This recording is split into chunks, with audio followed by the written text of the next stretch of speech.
It was a cold night. The wind howled outside as Jace finished feeding the chickens. The sky was dark, and only the barn light flickered in the distance. His old dog, Rufus, walked beside him, his big paws making soft sounds on the dirt path. Jace was about to go back into the house when Rufus suddenly stopped. The dog growled low. Jace turned. "What is it, boy?" Rufus stared at the barn. His ears were up and his body stiff. Jace frowned. "A raccoon again?" He picked up his flashlight and walked carefully toward the barn. Rufus followed, his growl getting deeper. When Jace opened the barn door, the warm scent of hay and animals filled the air. The horses were calm. The goats were asleep. But Rufus didn't stop growling. Then they heard it. A soft sound, like a tiny breath, or a quiet sob. Jace slowly walked between the haystacks. He moved the flashlight left and right. Then he saw it, movement behind the last stack of hay near the wall. He moved closer, and what he saw made him freeze. A small figure, curled up tight, shaking, green skin, glowing orange eyes, tiny, thin arms wrapped around her knees. It was a child but not human, an alien girl. She looked up at him, terrified. Her eyes widened when she saw Rufus. She tried to press herself deeper into the hay. Rufus barked once and the girl let out a small cry. "Easy!" Jace shouted and grabbed Rufus's collar. "Stay!" The dog stopped barking but still stared, confused and curious. Jace crouched down. "Hey, it's okay. I won't hurt you." The girl said nothing. Her eyes didn't blink. She was shaking hard. Jace noticed she was wearing strange clothes, torn, thin fabric that didn't look warm. One of her feet was bare. Her other foot had a broken shoe. She looked like she hadn't eaten in days. He reached into his coat and pulled out a protein bar. "Here," he said gently. "Food." The girl didn't move, but her eyes followed his hand. Rufus whimpered softly, sensing her fear. He lay down beside Jace and lowered his head to the ground. The girl looked at the dog, then back at the food. Slowly, with tiny hands, she reached forward. She grabbed the bar and pulled it back fast. She opened it with shaky fingers and took a bite. Then another. She ate it like she hadn't eaten in a week. Jace whispered, "Poor kid." He looked around the barn. She must have snuck in for shelter. But from where and how? This wasn't a planet where aliens just dropped from the sky. Was she running? Was she left behind? Jace stood. "Okay," he said softly. "You stay here tonight. I'll bring you something warm." He walked out with Rufus behind him. Inside the house, he grabbed a thick old blanket, a small pillow, and a bottle of clean water. He poured warm milk in a small cup too. Maybe she'd like that better. When he came back to the barn, she was still hiding, but watching the door now. He placed the items near her without getting too close. "You're safe here," he said. "My name's Jace, that's Rufus." The dog wagged his tail once. The girl looked at them but didn't answer. Jace gave a small smile. "You don't have to talk. Just rest." He backed away and left the barn door slightly open so heat could stay in. That night, he lay in bed but couldn't sleep. Who was she? Why was she so afraid of a dog, and what had happened to her? He thought about calling someone. Police, maybe. Or a rescue unit. But something stopped him. The way she looked at Rufus. The way she flinched, like she'd been hurt before. No, she didn't need questions right now. She needed warmth and food and time. The next morning, Jace brought more food, eggs and toast. The girl was still hiding, but she had pulled the blanket over her. Her eyes were tired, but not as scared. When Rufus walked in with him, she tensed. But the dog didn't bark. He just sat quietly looking at her. She didn't run this time. She didn't cry. And for a moment, Jace saw something new in her eyes. Not fear, just confusion, like no one had ever shown her kindness before. And maybe, just maybe, she didn't believe it could be real. The morning was quiet. and frost still covered the grass. Jace moved carefully through the barn door, carrying a metal tray. On it sat a warm bowl of soup, a small spoon, 2 slices of buttered bread, and a folded shirt.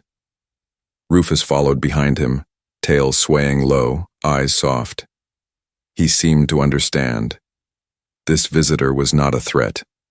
The little alien girl peeked from behind. A hay bale. Her orange eyes blinked at the sight of food, but when she saw Rufus, she shrank back a little, hugging the blanket tighter around her tiny body. Jace knelt down and placed the tray on a wooden crate halfway between them. "I brought this for you," he said softly. "It's not much, but it's warm." Steam rose from the soup. The scent of carrots and herbs filled the air. The girl sniffed, her nose twitching slightly, but she didn't move. Jace reached into his pocket and took out something small, a glowing stone. It was smooth and warm, with shifting colors inside. "You dropped this last night." He gently placed the stone near the tray and stepped back. The girl's eyes widened. She looked at the stone like it was something precious. Slowly, she crawled forward. Every few inches, she glanced nervously at Rufus, who stayed still, lying flat with his tail across his paws. She reached the tray. First, she took the stone and held it close to her chest. Then her fingers touched the bread. She sniffed it, then took a small bite. Her eyes widened. She took another bite. Then she picked up the spoon, her hands clumsy, and dipped it into the soup. Jace watched quietly. He didn't want to scare her by talking too much. He noticed her hands were thin and scarred. Her arms had faint blue bruises. Not fresh, old ones. Faded. Someone had hurt her. Someone had left her. He sat down on a hay bale, not too far, not too close. Rufus let out a slow breath and rolled onto his side, relaxing. His big brown eyes never left the girl. The girl stared at him while she ate. Jace noticed something.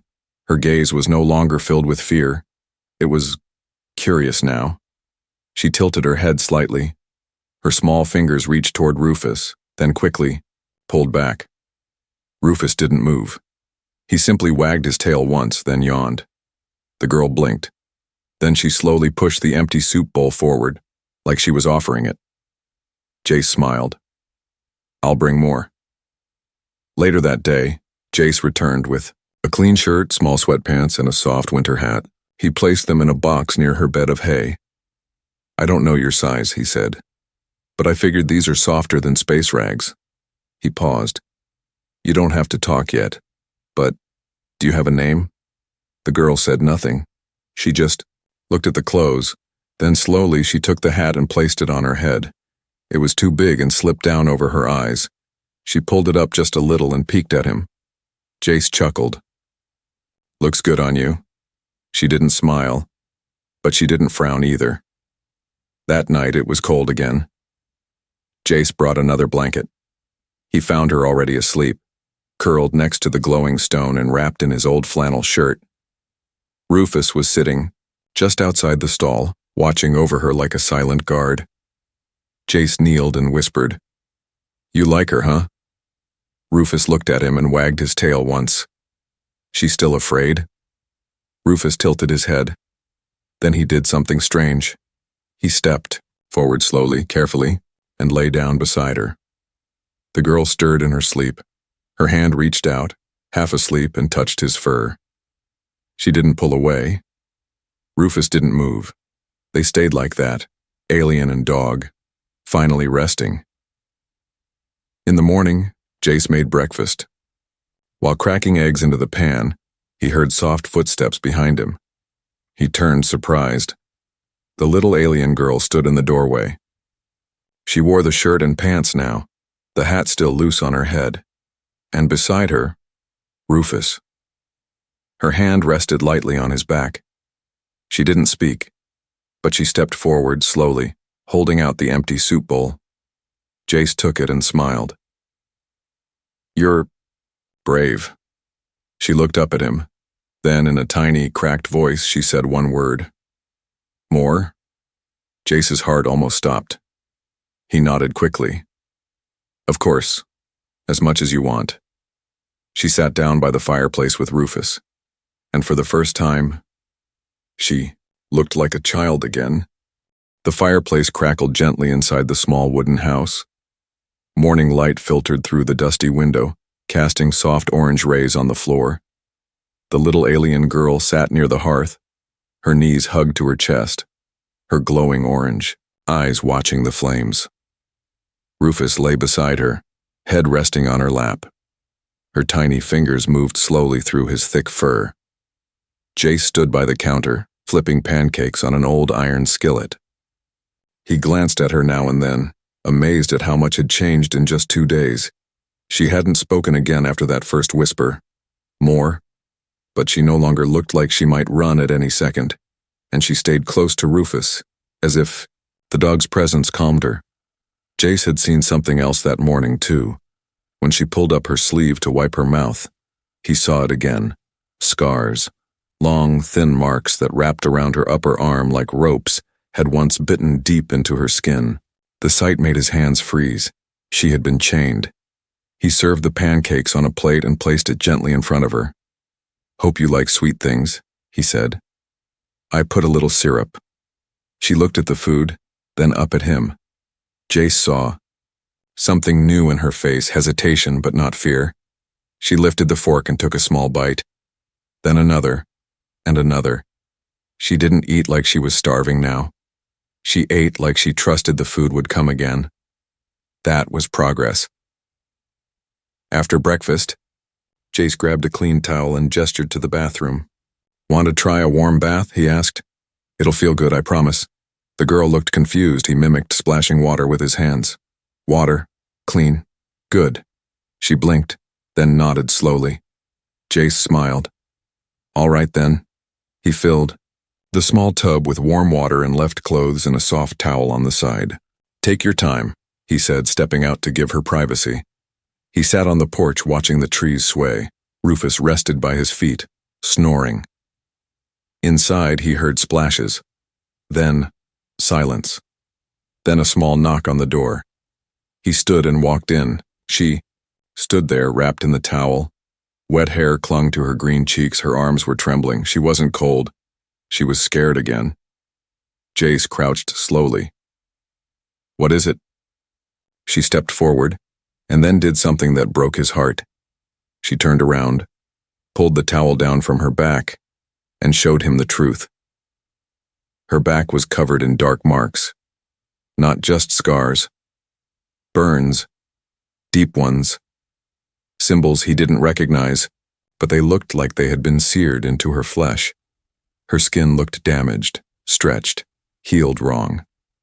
Jace froze. She looked back at him with wide, tired eyes, then whispered in a voice so low he barely heard it. "Slave." Jace's fists clenched. Who would do that to a child? Who could treat someone so small, so delicate, like an object? He stood and gently wrapped the towel around her again. "Not anymore," he said, voice firm. "Not while you're here." She stared at him. He pointed to himself. "Jace." Then to her. "What's your name?" She hesitated, then softly said, "Tiva." Jace smiled. "Tiva. That's a beautiful name." She looked down and whispered, "You good?" "Yes," he said without hesitation. "And I'll keep you safe." Rufus stood behind them, wagging his tail.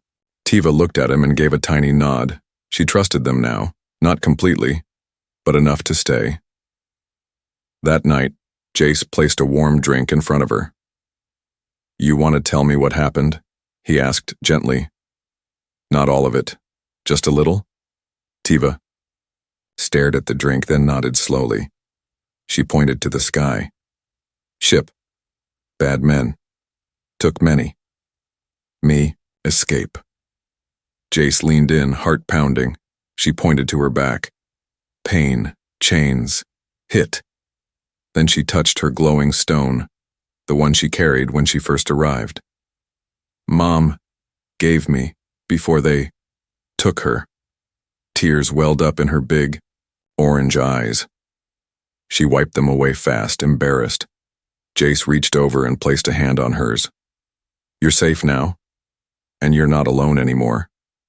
She looked at him, then at Rufus, who had quietly come and rested his head on her lap again, and, "For the first time," Tiva smiled.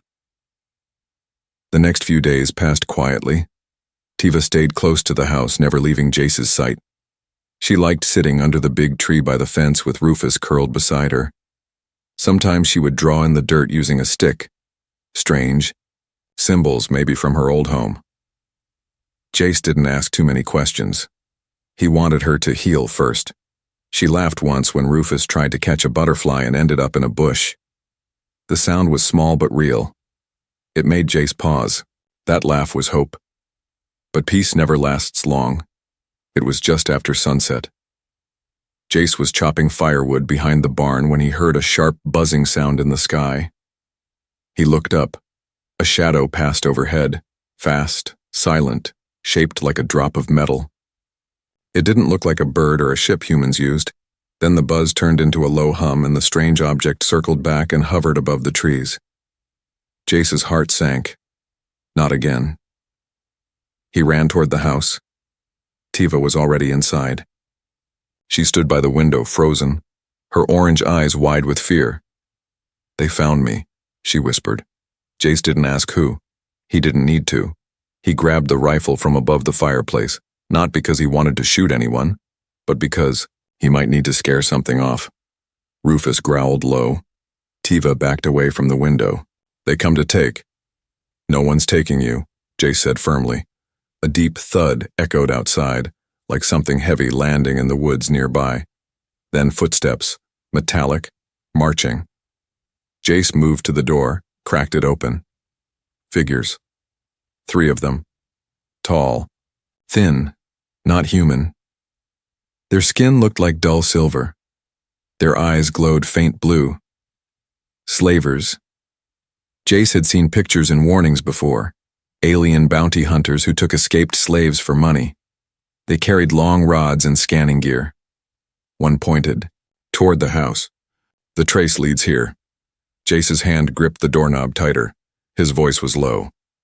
"Tiva, get to the back room now." She didn't move. "Tiva." She flinched, then obeyed. Jace stepped outside and closed the door behind him. The aliens approached. One of them spoke in a mechanical voice translated through a box on his chest. "You harbor illegal property." Jace's eyes narrowed. "That's a child." "Class 4 mining unit," the alien replied coldly. "Escaped 2 cycles ago. She has a name. She's not yours. You are a human. This matter does not concern your kind. Turn over the unit. You will not be harmed." Jace raised the rifle. "You can try to take her, but you won't get far." The aliens didn't flinch. The lead one lifted his scanner. It beeped rapidly. "She is inside." He moved forward. Rufus leapt from the porch with a savage bark, teeth bared. One of the aliens swung a rod and hit the dog hard. Rufus yelped and hit the ground. Jace's blood boiled. He fired. The bullet struck one of them in the shoulder. Sparks flew. It wasn't enough to drop him, but it made them stop. The lead alien turned. "Violence was not required. You have made a mistake." Before Jace could reload, the alien raised his own weapon. A sharp blue pulse fired, hitting Jace square in the chest. He collapsed to the ground, twitching. Inside, Tiva heard the shot. "No," she whispered. She grabbed her stone and held it tight. It flickered dimly. She looked at Rufus, struggling to rise. Then she looked at Jace, still unmoving. Tears fell down her face. "No more running," she said softly. She stepped out the door. The aliens turned. One of them raised the rod. But Tiva raised her hand first. The stone in her palm flashed, not dim, bright, blinding. A wave of force rippled from the glowing crystal.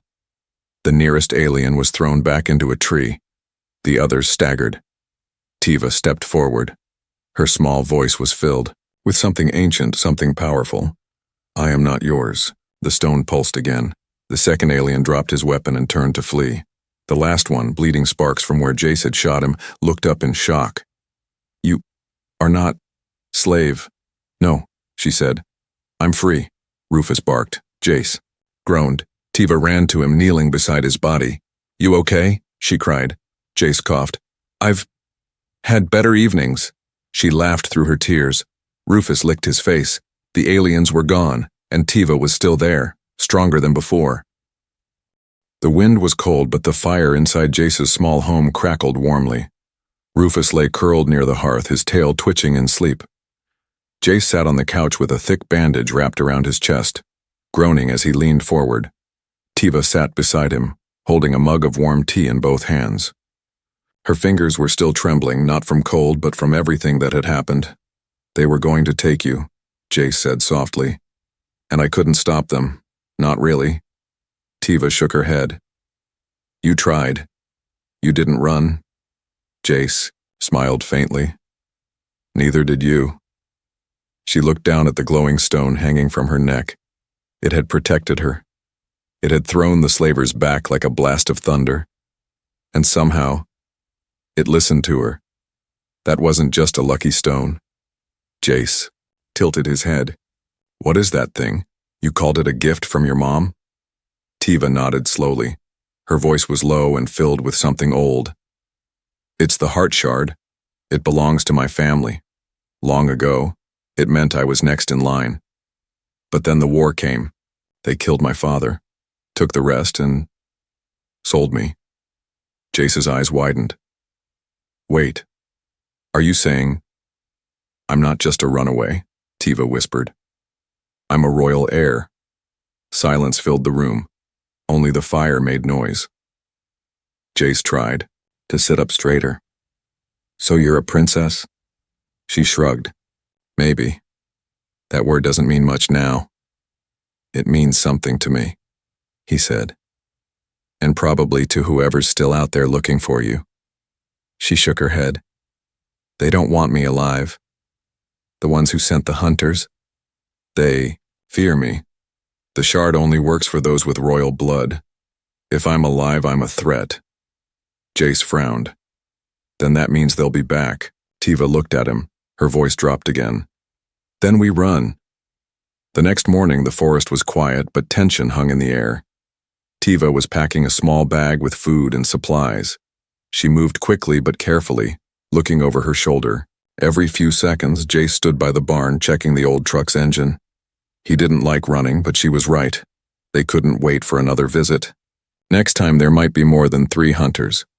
He heard light footsteps behind him. Tiva stood there, wrapped in his old jacket. "I don't want to leave you," she said. Jace blinked. "I'm coming with you." She stared at him. "But it's not your fight. You're my guest," he said. "And more than that, you're a kid who saved my life. I'm not letting you do this alone." Tiva looked at him for a long time, then nodded. "Okay, then we leave tonight." That evening, they shared one last meal near the fireplace. The sun dipped behind the trees. Shadows stretched across the wooden floor. Tiva sat quietly, arms wrapped around her knees. She looked different now. Still small, still scared sometimes, but not weak. There was fire in her now. Purpose. Jace leaned back in his chair. "Do you think there are others like you? Survivors from your family?" "I don't know," she said. "But if there are, I have to find them." Rufus nudged her hand. She smiled and gave him the last piece of bread from her plate. When they stepped outside, stars filled the sky like silver dust. The truck's engine rumbled softly. Jace loaded the last bag into the back while Tiva climbed in beside Rufus. Suddenly the stone around her neck glowed again. A soft hum filled the air. "What is it?" Jace asked, stepping closer. Tiva's eyes widened. "They're near. More hunters?" "No," she said. "Something bigger." The trees behind them rustled without wind. Jace raised his flashlight, and what they saw froze them in place. A shape, tall, cloaked, and glowing faint purple, stepped into the clearing. Its face was hidden, but its posture wasn't aggressive. Tiva held her stone tight. The figure spoke in a calm, almost sad voice. Princess Tiva, you are not alone. The tall figure stood at the edge of the clearing, half in shadows, half glowing from the stone on Tiva's chest. It didn't move.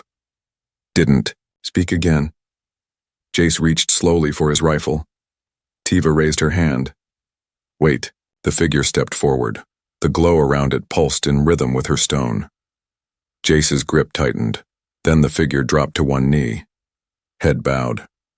I serve you, princess. Silence. Jace looked from the figure to Tiva. Her mouth parted slightly. Who are you? The figure slowly removed its hood. A face appeared, aged, wrinkled, but kind. The skin was gray-blue, with eyes that matched Tiva's glowing orange. I am Ryal, he said softly. I was your father's shield-bearer. When the palace fell, I thought you were lost, but now I see the fire survived. Tiva stepped closer, unsure. You know my father? I swore my life to protect his bloodline. I failed when they came. But now... He raised his hand and showed a deep burn scar shaped like the same symbol Tiva sometimes drew in the dirt. I still bear his crest. Jace finally lowered the rifle. Tiva asked the question in her heart. Why did you come now? I followed the stone's call. The heart shard only sings when royalty wears it freely, without chains, and tonight it cried across the stars. They led Ryal into the house. Inside he sat carefully, like someone who hadn't rested in days. His eyes studied everything, especially Tiva, not as a stranger, but as a leader. There is a movement, Ryal explained, scattered rebels across systems, all waiting for the sign that the royal line lives. They never knew if it did. Why didn't you tell them? Tiva asked. Because I wasn't sure either. I saw a child taken, but I didn't know if she survived. His eyes lowered. Until now. Jace leaned on the table, still processing everything. So what happens next? Ryal looked at him. The princess must come with me. There are others, waiting to kneel, to fight back. The slavers, the overlords, the ones who burned her world, they fear her return. Tiva glanced at Jace. Her hands tightened into fists. I don't want to be their queen, she said. I just want to be safe. Ryal bowed his head. You do not have to choose today. But understand this, as long as you wear that shard, you are a threat to them. They will hunt you. Or kneel. Later that night, Jace and Tiva sat outside under the stars. The truck sat ready, but no one spoke of leaving. Tiva looked up. I thought I was just a lost slave, but now they say I'm a queen. You're still you, Jace said. Whatever you decide to be. She turned to him. Would you come with me? If I chose to fight? Jace blinked. You'd want a farm guy in a war? I'd want you, she said simply. You didn't care who I was. You gave me food, a bed, your coat. Jace smiled. Then yeah, I'd go. Rufus barked once like he agreed. Inside, Ryal prepared a communication beacon. The message will reach the outposts by morning, he said. If you are ready. Tiva stepped forward. Her hand hovered above the trigger. Will they believe me? They will believe the shard and your voice. Jace walked to her side. And if they don't, we'll make them. Tiva looked at the blinking light, then pressed the beacon. This is Tiva, she said, her voice trembling but clear. Daughter of the last line. I survived. And I am not hiding anymore. Far above the planet, satellites caught the signal. On distant worlds, rebels paused in silence. And somewhere, deep in enemy space, alarms began to ring. She was alive. And she had spoken. The sun rose slowly over the forest. Birds sang softly. The wind moved gently through the trees. But in Jace's old farmhouse, something had changed. Tiva was not the same girl who once hid from shadows. She stood taller now. Her eyes no longer held only fear. They held purpose, and the galaxy had heard her voice. Ryal paced near the window, checking the sky often. The signal went through, he said. We received 4 replies last night. Small rebel cells. They want to meet, but... He paused. They weren't the only ones who heard. Jace looked up from the kitchen table. More trouble? Worse, Rael said. An elite retrieval squad is coming, the kind that leaves nothing behind. Tiva stayed quiet. She reached down and scratched Rufus behind the ear. The dog wagged his tail but didn't leave her side. They didn't have much time. Jace checked the truck, the rifle, packed more supplies, but they all knew. This wasn't a fight they could win alone. They'll track the shard, Rael said. As long as she wears it, they'll keep coming. I won't take it off, Tiva said firmly. Not again. Jace glanced at her. We don't need to fight them here. We find the rebels. We build something bigger than them. Rael nodded. There's a landing point in the northern canyons. If we move fast, we can reach it by nightfall. As they loaded the truck, Tiva stood at the porch and looked back at the house. She whispered something too soft to hear. Maybe a thank you, maybe a goodbye. Then she climbed in. The engine roared to life, and they drove into the rising light. The road was rough, winding through hills and trees. Birds flew overhead. Shadows moved in the forest.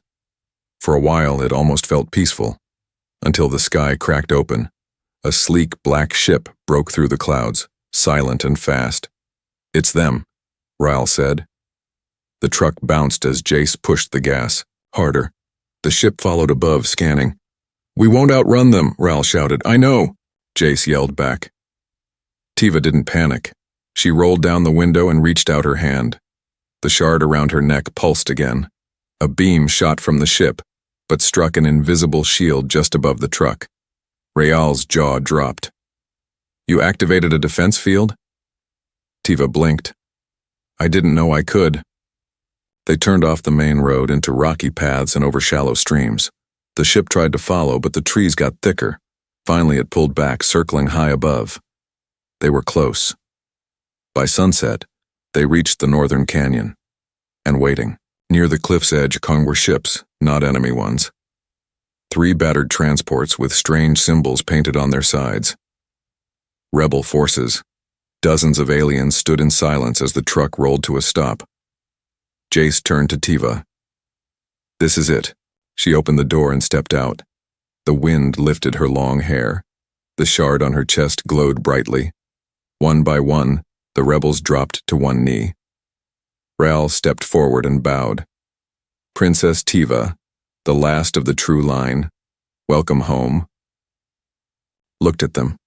Some strong, some thin, many scarred, but all of them waiting. She took a breath. I'm not just here to be a queen, she said. I'm here to stand with you, to take back what we lost. Cheers echoed through the canyon. Tiva turned to Jace. He stood beside the truck, hands in his pockets. You sure you want to do this? She asked. He smiled. I'm just a farmer. She stepped closer. Maybe, but you're my farmer. That night, under the stars, they stood together by the fire. Jace, the human who had opened his door. Tiva, the girl who had once been sold for nothing, now followed by hundreds. The queen who didn't ask for power but had earned it anyway, and by her side, a farmer who gave her something no one else ever had. A reason to believe.